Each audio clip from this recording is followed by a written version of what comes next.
నమస్కారం. నా పేరు శ్రీరామ్ శర్మ.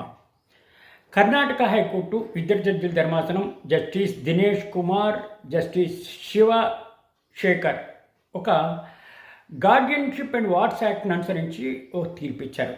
వివరాల్లోకి వెళ్తే ఒక భార్యాభర్తలు ఉన్నారు. వాళ్ళకి 4 సంవత్సరాల బాలిక. వాళ్ళిద్దరూ అమెరికన్ సిటిజన్స్. దురదృష్టవశాత్తు ఇద్దరికి మనస్పర్ధలు వచ్చాయి. బాలిక పాపతోనే ఉంటుంది అమెరికాలో భర్త నా పిల్లని నాకు ఇప్పియండి అని చెప్పేసి అక్కడ చట్టాలు అనుసరించి కేసు ఫైల్ చేశాడు. అది పెండింగ్ ఉంది. అది కాకుండా ఇంటర్మ్ ఇంజంక్షన్ తీసుకున్నాడు. భార్య పిల్లని అమెరికా నుంచి బయటికి వెళ్ళనీయకుండా స్టే ఆర్డర్ తీసుకున్నాడు. అంతవరకు అక్కడ అలా ఉంది. భార్య ఆ భర్తకు చెప్పకుండా, అక్కడ కోర్టుకు చెప్పకుండా పసిపాపని 4 సంవత్సరాల బాలికని ఇండియాకు తీసుకొచ్చేసింది. ఇండియాలోనే ఉంటుంది. భర్త అమెరికా నుంచి వచ్చి కర్ణాటక హైకోర్టులో హీబియస్ కార్పస్ పిటిషన్ ఫైల్ చేశాడు.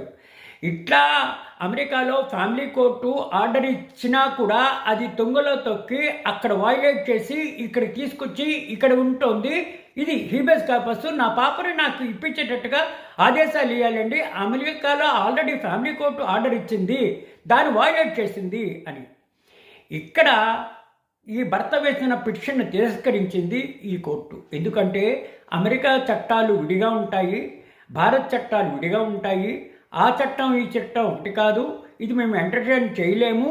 భార్య ఏదైనా ఉంటే మీరు అక్కడ తేల్చుకోండి.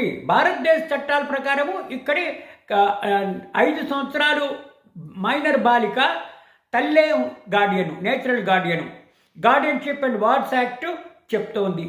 కాబట్టి ఇట్లా భార్య నుంచి తల్లి నుంచి ఈ పాపని విడదీయలేము. ఈ చట్టం ప్రకారము, భారతదేశ చట్ట ప్రకారము మైనర్ బాలిక తల్లి దగ్గరే ఉండాలి.